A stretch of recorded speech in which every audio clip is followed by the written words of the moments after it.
and welcome to the second part of our conversation with MP Deborah Russell. We are here on Tuesdays with Kuya Romy, Super Pinoy on APNA TV Channel 36. Okay, and this is a continuation of the interview that we did last week that you might have watched. If you did not watch it, go back and watch it. So, Deborah, welcome once again, and maybe you can tell us a bit more now, focusing on the lawmaking side of your role. So when we spoke last time, it was about what MPs do in their electorates. And so that's what we do, 3 or 4 days a week. But 3 or 4 days a week we're down in Wellington making the law for the country. So that MPs' jobs have 2 parts to it. And so people always say, well, people up here in my electorate say, well, what are you doing down there in Wellington? I say, well, we're making the law. But the law is not just what we think. It has to be informed by what our constituents think and by what local people think. So we need local people to be involved in helping us to make the law. Yeah. And how can they be involved? Are there stages, for example? Can they just knock on your door, for example, and say, hey, I've got a good idea for a law? Well, people do. So that's a classic way of people influencing us to try to change the law, is they'll have a conversation with me, or they'll raise a particular concern with me, or they'll email me and say, have you thought about this? And I can, those sorts of approaches, I normally say, oh, well, that's an interesting point. And people do make interesting points there. Look, you're probably not going to get a law change out of that straight away. But what you do, if you do that, if you talk to your local MP, is you make sure that we're informed about issues so that we're much more knowledgeable when it comes to actually making the law. So that's quite an informal process.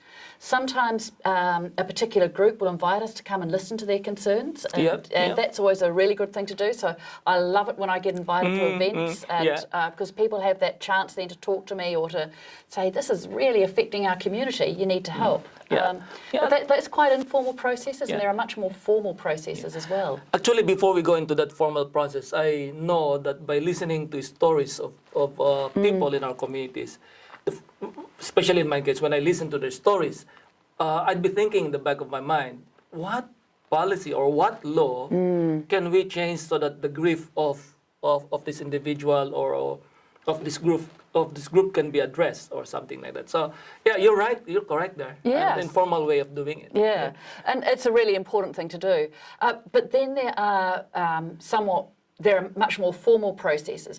You can present a petition to Parliament. And that's actually an easy thing to do. You can set up the petition online on the Parliament website and get people to sign it, and then it will get presented to Parliament. You get your local MP to do that. Is there a threshold? Do you have to get, say, 1,000? No, not threshold at all. We can have a look at a petition from one person.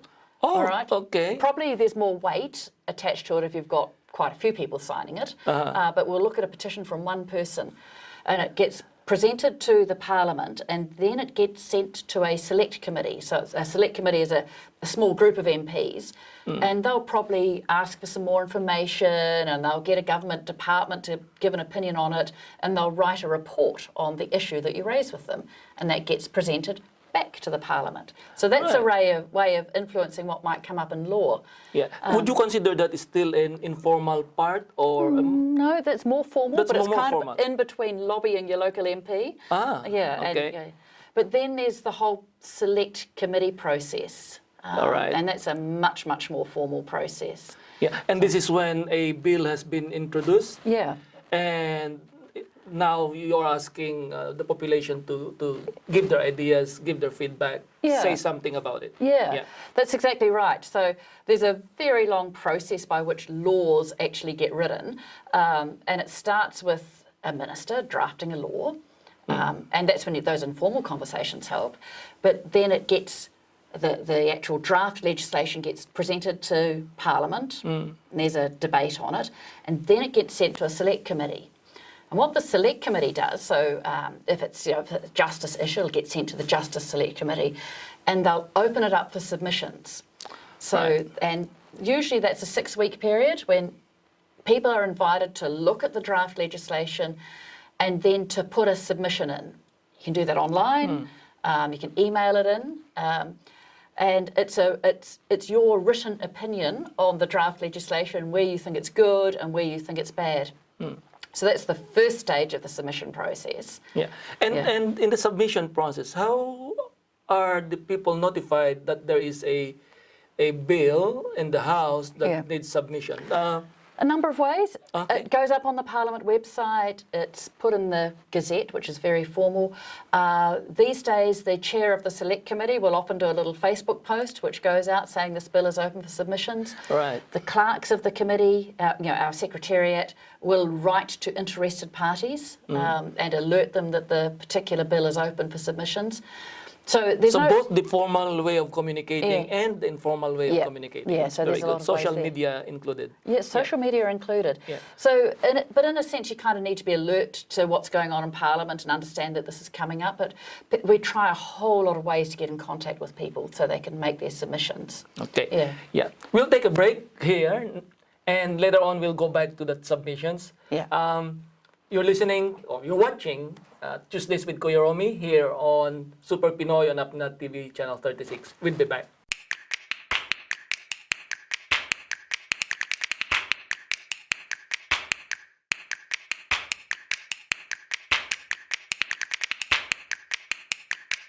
We're back and thank you for staying with us. Tuesdays with Kuya Romy. This is Kuya Romy on Super Pinoy Apna TV channel 36. And back to that conversation, Deborah. Yeah. We were talking about submissions. Yeah. So we talked about the written submission.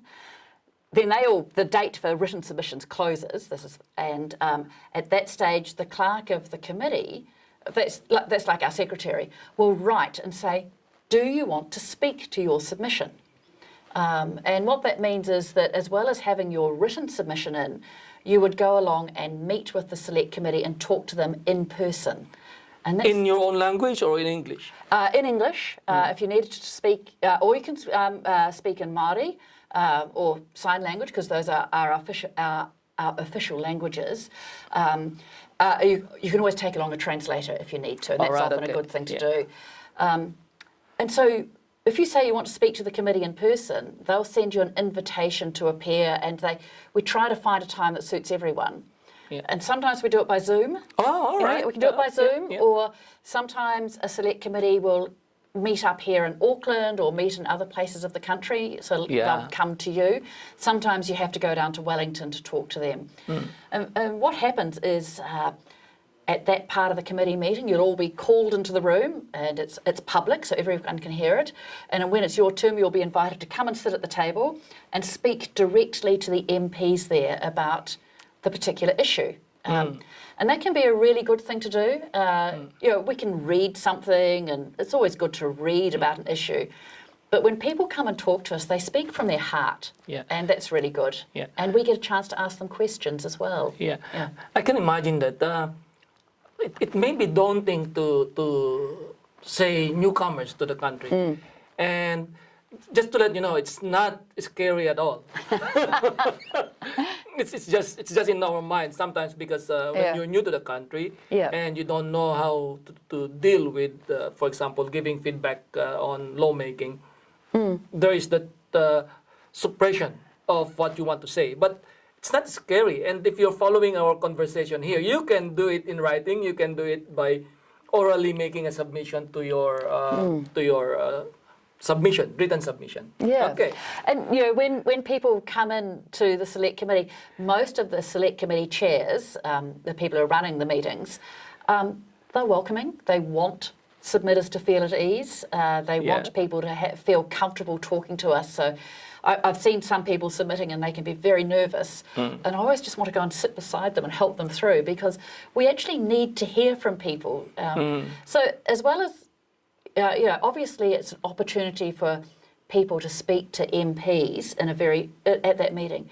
But it's a wonderful opportunity for MPs as well to really understand what a proposed law might mean for people. Because, as I said before, we can read all we like, but actually hearing from people makes a huge difference. So it's people who put submissions in are performing a tremendous service for the country. So we really value it. On that note, when you have, for example, submissions, Select Committee, try to recall an event, a submissions event, when you were there, and you would you sense that it really was important for the population. And there were a lot of people not only providing written submissions, but coming in and speaking to the submissions. Did you experience something like that? Or have you experienced something like that? Yeah. I was chairing the Finance and Expenditure Committee last Parliament. I chaired the Environment Committee, and I've run those sessions. So a year or so ago, we were working on the Consumer Credit Contracts Act. This is an act that that really sought to control some of the payday lenders and the very high interest rates that people could end up paying. And so we had some wonderful people coming in to talk to us about their experience of what it was like to get caught in one of those really difficult consumer finance contracts, and to be paying exorbitant interest rates, to have debt that kept on mounting up and up and up. And so as they spoke to us, it became clear that we really needed to change the law there. And again, it was just ordinary people telling us their stories. It was wonderful. And that was the reason why that a law was introduced that time. And the change went through and it's been effective. Can you tell us, since we're talking about possible changes in the law or whatever bills are before you in Parliament, can you tell us 2 or 3 of the more significant ones that you reckon will have impact on our migrant communities in New Zealand? Oh, I'm trying to think about that because I mostly work in the finance space. So and often it doesn't have a direct it's universal. Yeah, that's right. You make money, you pay tax. Yeah, but actually that consumer credit one really mattered because often our migrant communities, they don't like to talk to government and ask for help. And so they'll go to payday lenders. So I think that was positive. There's also another element there because sometimes when you are new, institutions, financial institutions, banks sometimes, they won't lend you because you don't meet what they call the lending criteria. And that pushes, of course, some people in our communities to go into. So there's a lot of work being done to ensure that we've got lenders who are not banks and are not the payday lenders, but are sort of operating in that space where they are there to help people. So they'll help them with microfinance, and they won't charge exorbitant interest rates. They'll just charge reasonable rates and actually work alongside people. That's a very good one. How about? Can you tell us more about after Christchurch?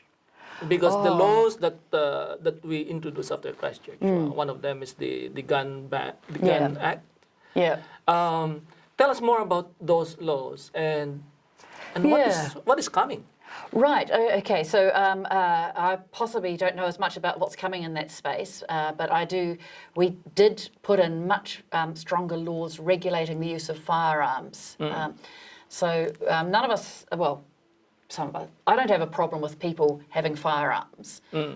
I have but lots of us have a problem with the uncontrolled firearms. So we want to make, so a lot of the laws that we put through then were to enable people who had a need for firearms or who were responsible firearms users to carry on using those firearms for sport or for whatever reason, for hunting, because people do hunt for food, but to make sure that it was controlled.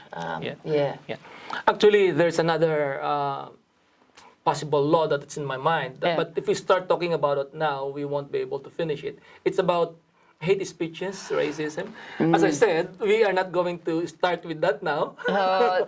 Gosh, I so want some law in that space, but it's very tricky. Yes, I know. So what we're going to do is we're going to reserve this particular topic on hate speeches and racism.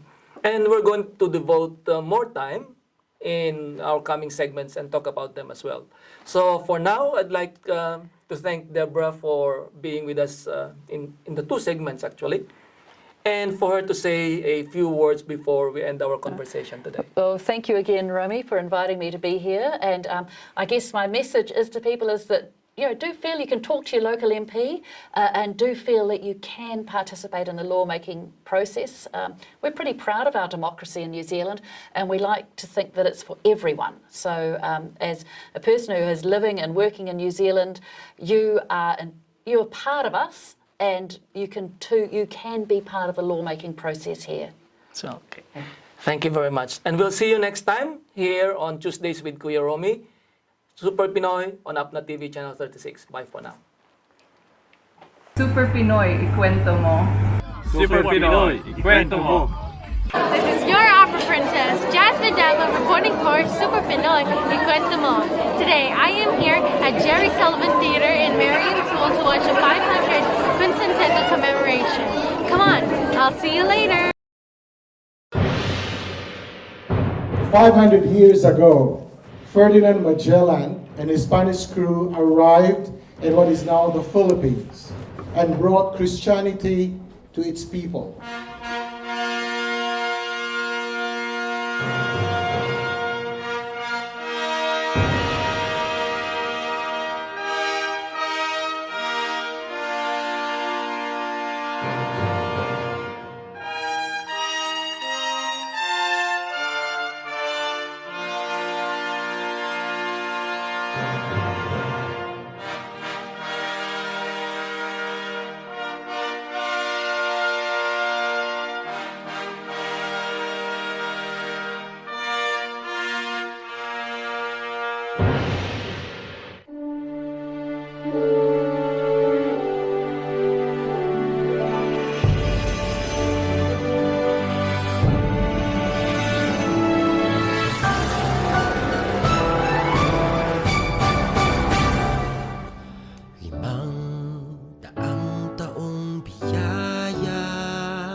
Salamat, Panginoon, sa iyong punla.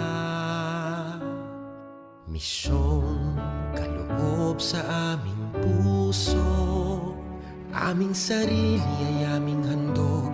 Laging tapat at laging tugon, naririto handa kami, Panginoon. Kami hahayo sa iba't ibang dako, hatid ang iyong salita at paglilingkod. Inang Maria ang siyang gabay namit lugod, lalaganap alam ng iyong misyon. We are celebrating here in Hamilton, New Zealand, the 500 years of Philippine Christianity. And the Filipino community, headed by the Waikato Filipino Association, in cooperation with the Filipino chaplaincy of the Hamilton Diocese, have gone together to make this activity possible. This activity includes the Mass at the beginning, and then followed by a grand presentation, which includes the 500 human formation and the grand Sinulog dance.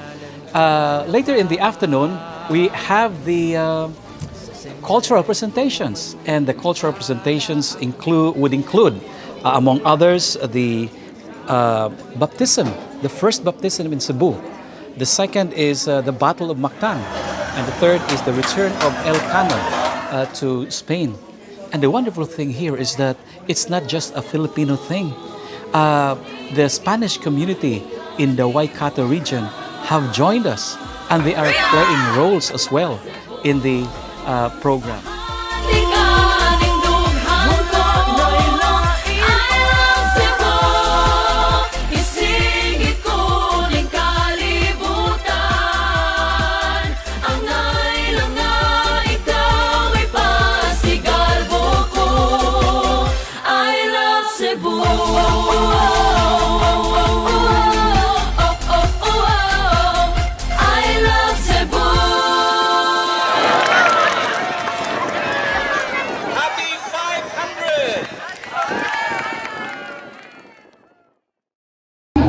What is the 500 quincentennial commemoration all about? Oh, it's all about celebrating or remembering the 500 years of the birth of Christianity in the Philippines, and also the discovery of the Philippines by Ferdinand Magellan. We are just lucky that probably in the whole world we are the only one that is celebrating, to which it was founded very close to March and April. So that includes the first baptism of Catholicism in Cebu. How can we pass on this knowledge to younger generations? That's a very important question, but I think having celebrations like this by the Filipino communities is one way of making sure that our children are aware of our history, 500-year history, and all other histories of the Philippines. So parents, make sure you talk to your kids about how the Philippines grew into what it is now. What is the significance of this event for the Philippines? For me, as a chaplain, as a Catholic priest, it's good that we have also this, in every occasion that we have in our life, whenever we remember and we give importance, it makes our life more meaningful. So for us, in relation with faith, we can not only being with the Lord, and also it's a continuation also of the practice of the faith. So our life will be more meaningful, and we can be more with God. So we can realize, we can acknowledge also the presence of God in our lives, especially now that what we have commemorated is the first Mass and the first baptism that had happened in the Philippines 500 years ago. So it's good that we can be reminded. We realize, we know, we acknowledge the presence. It also enliven also, or make our practice of the faith activated. So if our life then will be more meaningful, and we can be more in communion with God. So I think that makes the significance also of commemorating significant or important occasions in our life, especially in the life of the faith, the life of Christianity, especially for the Filipinos. This is Jazz reporting for Super Pinoy.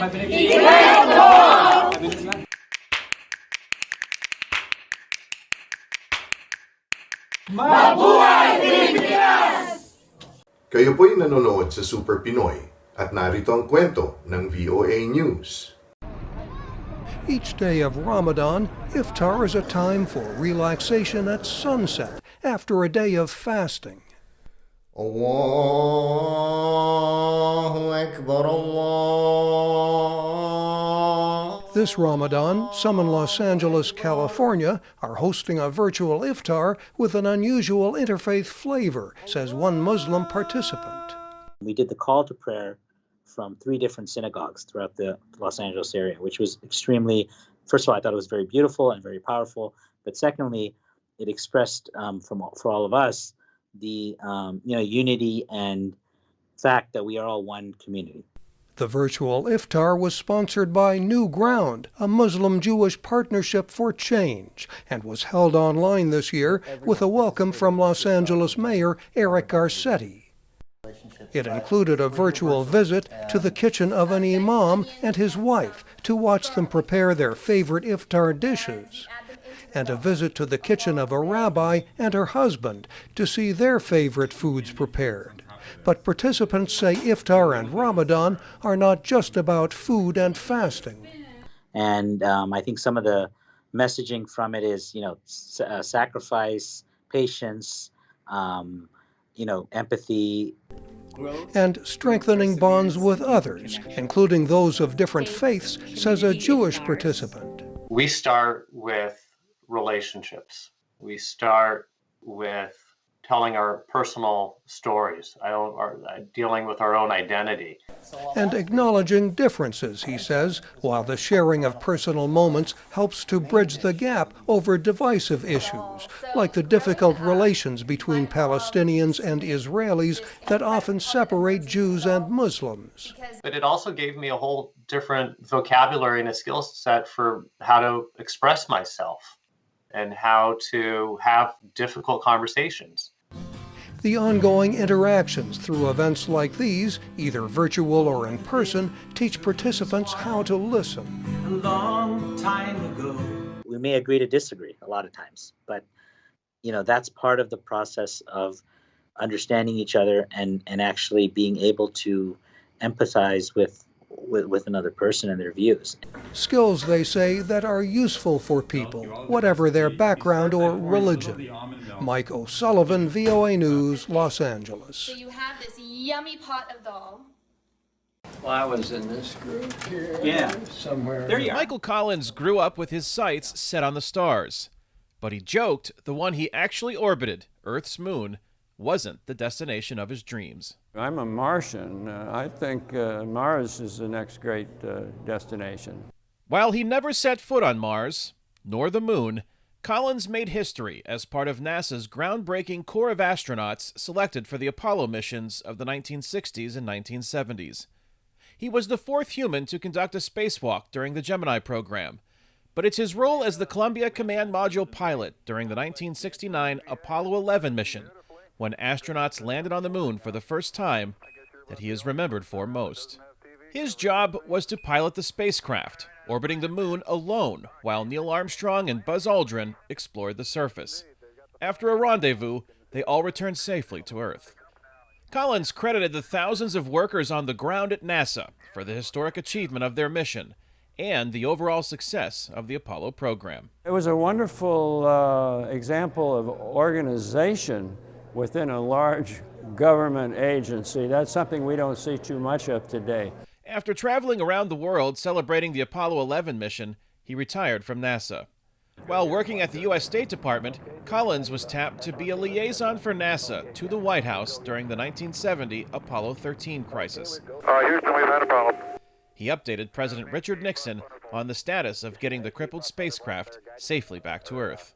And he wanted really somebody to tell him yes or no. The answer was yes, and Collins believed Apollo 13, known as NASA's successful failure, was a turning point for American interest in crewed spaceflight. It made NASA and the American public more aware of some of the hazards involved in flying to the moon and back, and I think it focused attention. Collins wrote about his life as an Air Force test pilot and his missions into space and the moon in a 1974 book titled Carrying the Fire. In interviews with VOA, Collins preferred to look ahead rather than behind, and he said there was a lack of momentum and urgency in accomplishing new goals in space. Astronauts and former astronauts, we're very pro-space, so I'm pro-accelerating the exploration of space. Collins believed the planet that inspired him as a child, Mars, the subject of his 1990 book, Mission to Mars, should be NASA's ultimate focus. My friend Neil Armstrong thought that going back to the moon was a proper and necessary precursor to a Mars expedition. I'd like to bypass that, if possible. While he did not live long enough to see someone reach the surface of Mars or a return to the moon, NASA's Perseverance rover and Ingenuity helicopter on the surface of the red planet today are charting new frontiers in space exploration that have reinvigorated public interest. I think we're on our way, perhaps more slowly than people would like, but nonetheless we're on our way. Astronauts are again aiming for the moon as part of NASA's Artemis program, which plans to have crews back exactly where Collins once orbited in the next several years. Kane Fairbaugh, VOA News, Chicago, Illinois.